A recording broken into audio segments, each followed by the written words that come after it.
para aquellos que estaban viendo inmunización, ¿no? Y habíamos visto el tipo de inmunidad, activa, pasiva, cada una con su natural y artificial. Y en la pasiva, la más característica típica, la natural, transferencia de inmunoglobulinas G a través de la barrera placentaria, ¿no? La defensa o protección que da la madre a su recién nacido. Y artificial a través de los sueros o gamma-globulinas, como usaba la mamá postparto, después sabiendo que su recién nacido tenía RH positivo. Y los diferentes comportamientos que se presentan frente a este tipo de inmunidad, ¿no? Y en la activa, que la natural se va a desarrollar cuando uno sufre un proceso infeccioso y nuestro propio organismo es el que va a formar los anticuerpos dirigidos a esos microorganismos específicamente. Y la adquirida ya es la que estamos viendo ahora, que es a través de las inmunizaciones o de la vacunación. ¿Cómo se comporta el sistema inmunitario? Respuesta innata, que es en horas, y posteriormente la adaptativa, que se va a dar en días, que ya tiene un mayor proceso. Y estábamos ya entrando a lo que es la evolución en el descubrimiento de las vacunas, ¿no? Que comenzaron con la variolización, que fue ya hace más de 3000 años, que las costritas pulverizadas de esas heriditas producidas por la varicela era la que lo trituraban y hacían inhalar como, como un medio de protección ante esa infección. Y fueron desarrollándose las diferentes vacunas, ¿no? Vacuna de la viruela, de la tifoidea, vacuna del tétanos, todas las vacunas que van viendo ahí.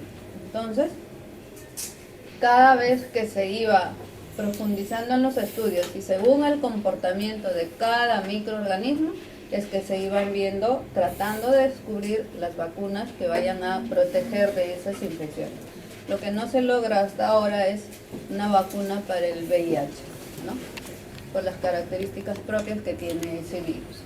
Entonces, si hablamos ya de vacunas, que son las que van a producir la inmunización, estas son preparaciones inmunogénicas, ¿sí? Que no hacen daño y que son obtenidas a partir de antígenos infecciosos o tóxicos de las propias bacterias o de los propios microorganismos.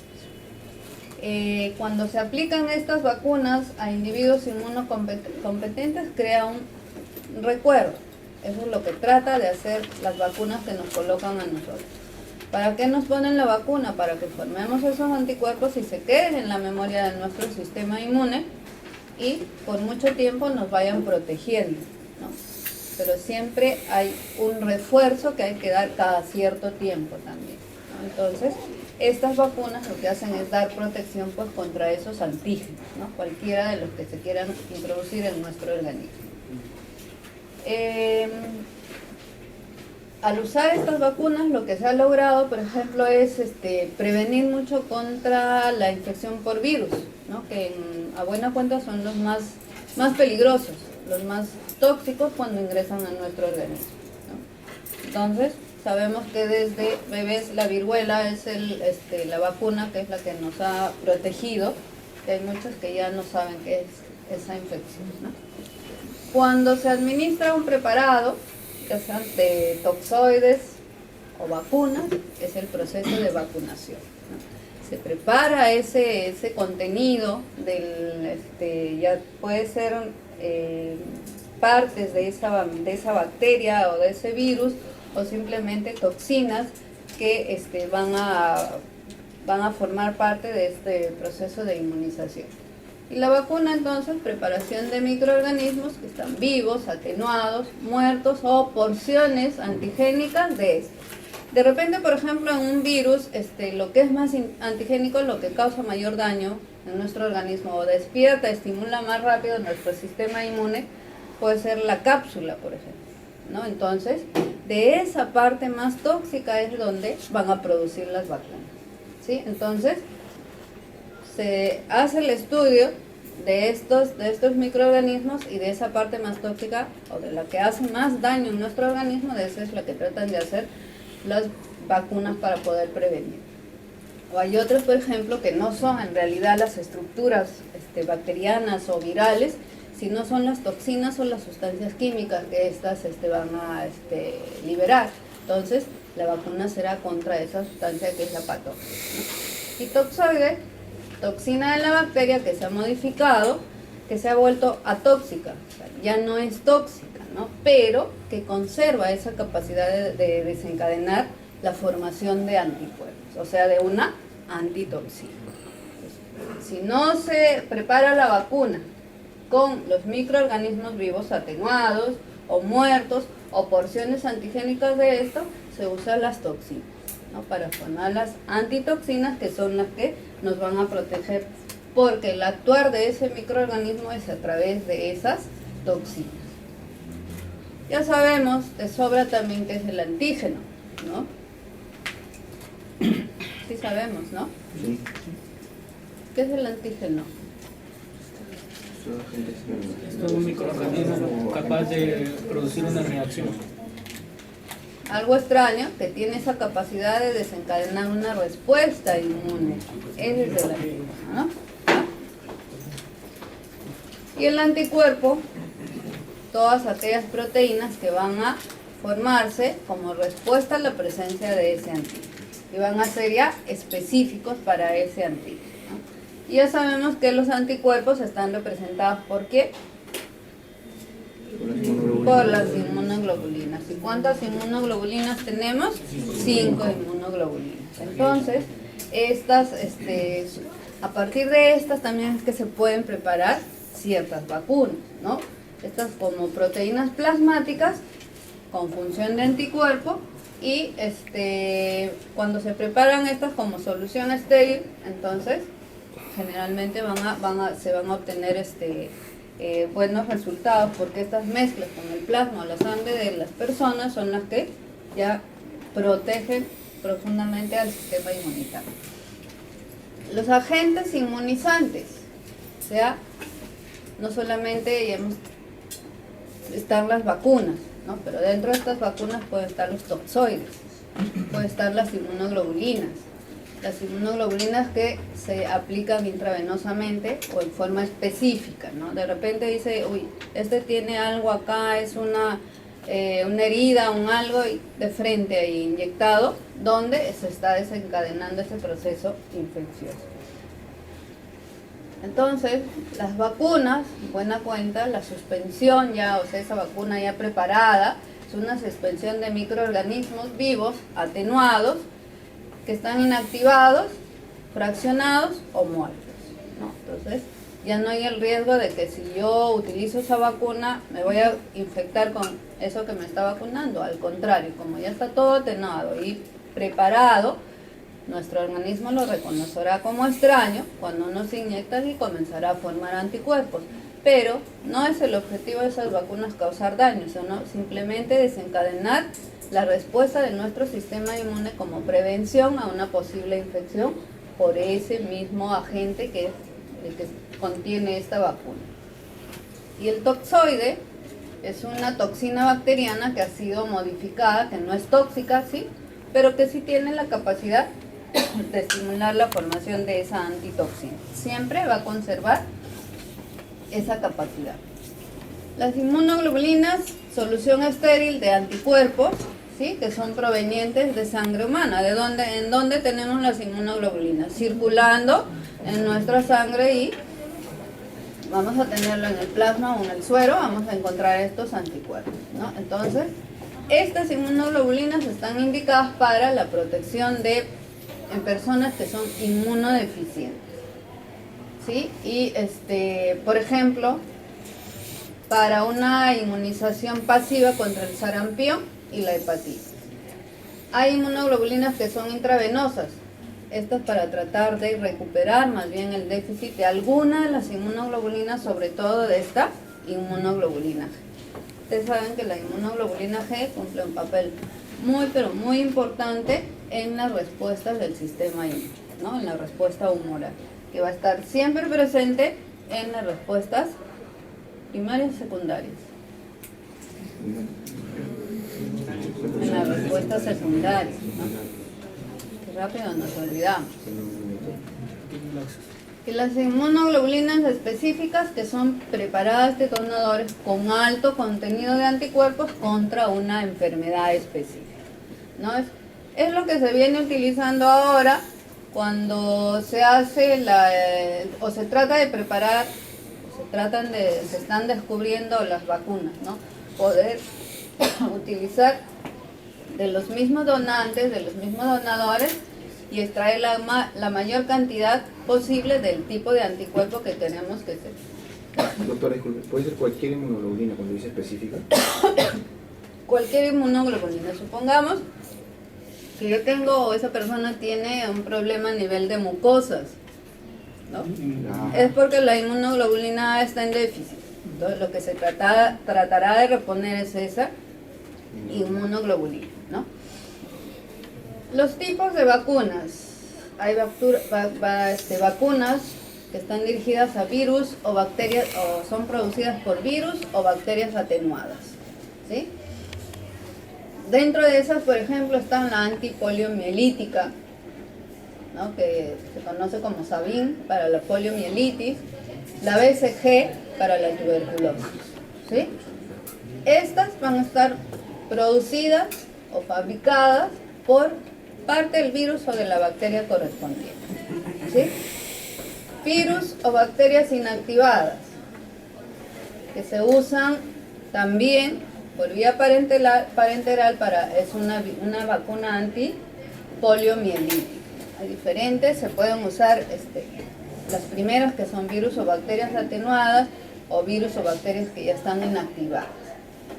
Los derivados, por ejemplo, el TD, que es el tétano y difteria. Derivados porque vamos a utilizar en estos de las toxinas que estos producen.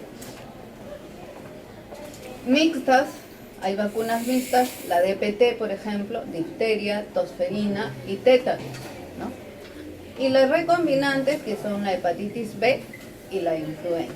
Entonces, según el tipo de infección que se quiera prevenir, es que hay que utilizar el tipo de vacunas. Y estas son, se emplean con determinados márgenes de tiempo, ¿no? Si recuerdan ustedes, al nacer nos colocan una vacuna. A la semana, al mes, a los 2 meses, y después vienen los refuerzos para ir recordando siempre a nuestro sistema inmunológico a que produzcan los anticuerpos correspondientes a las infecciones. Las vacunas atenuadas, si se utilizan se utilizan en menor cantidad, en menor dosis, ¿no? Y nos dan mayor protección.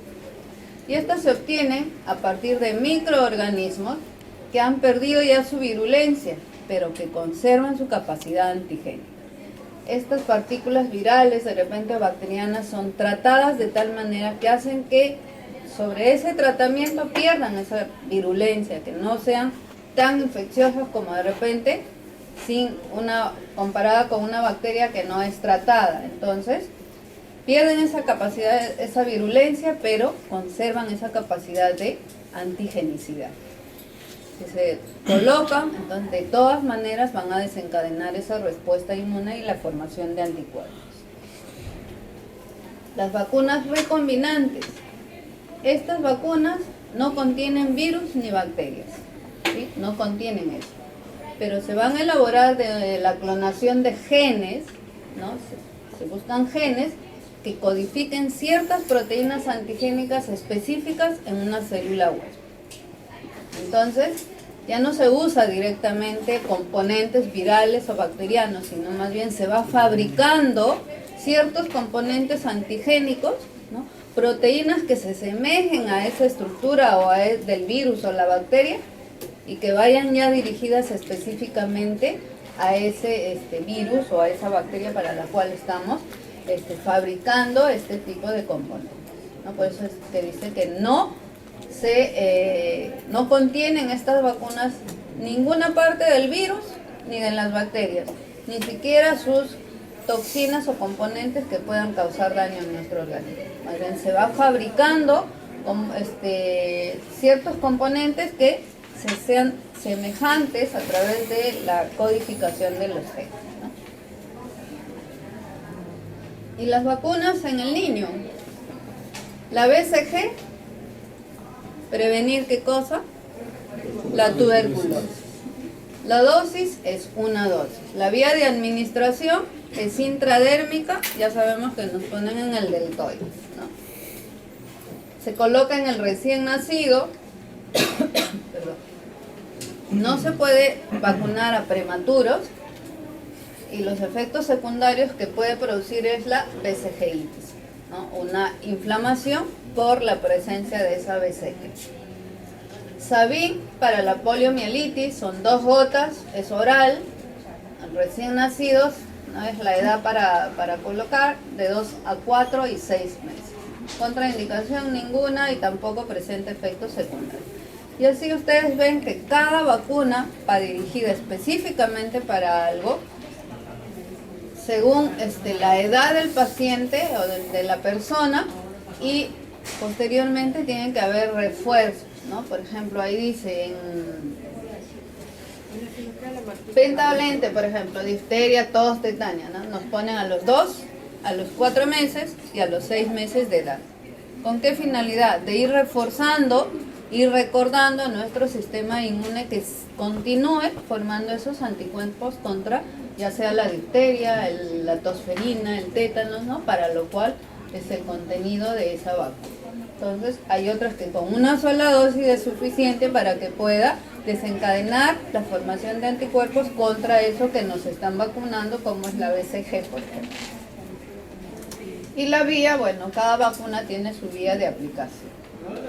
Ya ustedes lo revisan bonito y se van a dar cuenta de cuándo tienen que vacunarse o cuándo tienen que vacunar a sus bebés.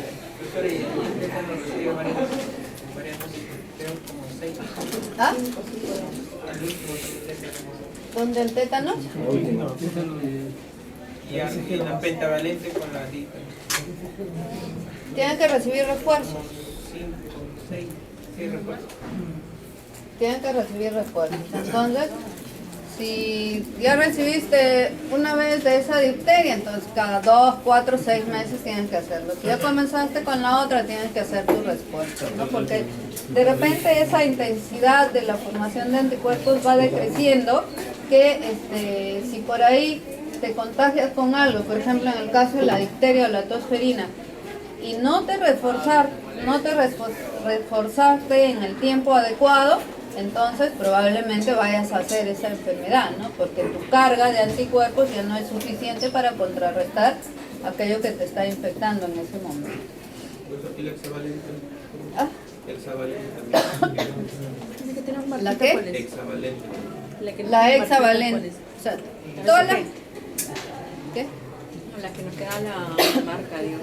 Ah, sí. En la BCG. La BCG tiene por la particularidad de que cuando te inyectan se va a formar un queloide bastante grande, o sea, a este sí le vacunaron para... O no se hace queloide, pero sí se queda una marquita que se puede reconocer fácilmente, ¿no? Y todas, como ustedes dicen, la pentavalente, todos también tienen que ser reforzados. La hexavalente, todos los que tienen indicación de un refuerzo, se tienen que colocar para que se pueda mantener siempre alerta nuestro sistema inmune. Por ejemplo, en las vacunas y las enfermedades que previenen. El tipo de vacuna, vacunas atenuadas van a prevenir, por ejemplo, la polio, ¿no? Las vacunas inactivadas que previenen la influencia, el rabia, los toxoides, difteria, tétanos, ¿sí? Vacunas de subunidades, por ejemplo, para la hepatitis B, el neumococo, que son ya específicos polisacáridos para prevenir este tipo de infecciones. Vacunas conjugadas, la Haemophilus influenza tipo B, el neumococo, vacunas de DNA, todavía se está evaluando, o sea, a partir del gen, del DNA de ese microorganismo, se están tratando ya de hacer vacunas para que puedan, si es una vacuna a partir del DNA, me parece, o yo pienso de que sería un poco más extensiva, porque ya se evitarían la formación de esos genes portadores, o de repente que se formen esos receptores para esos microorganismos, ¿no? Ya es una estructura genética. Igual en las vacunas recombinantes en vectores, ¿no? Entonces, cada vez se van intentando nuevas formas o nuevas técnicas de preparar vacunas con la finalidad de eliminar lo más posible la infección por cualquiera de esas enfermedades virales o bacterianas que se puedan producir.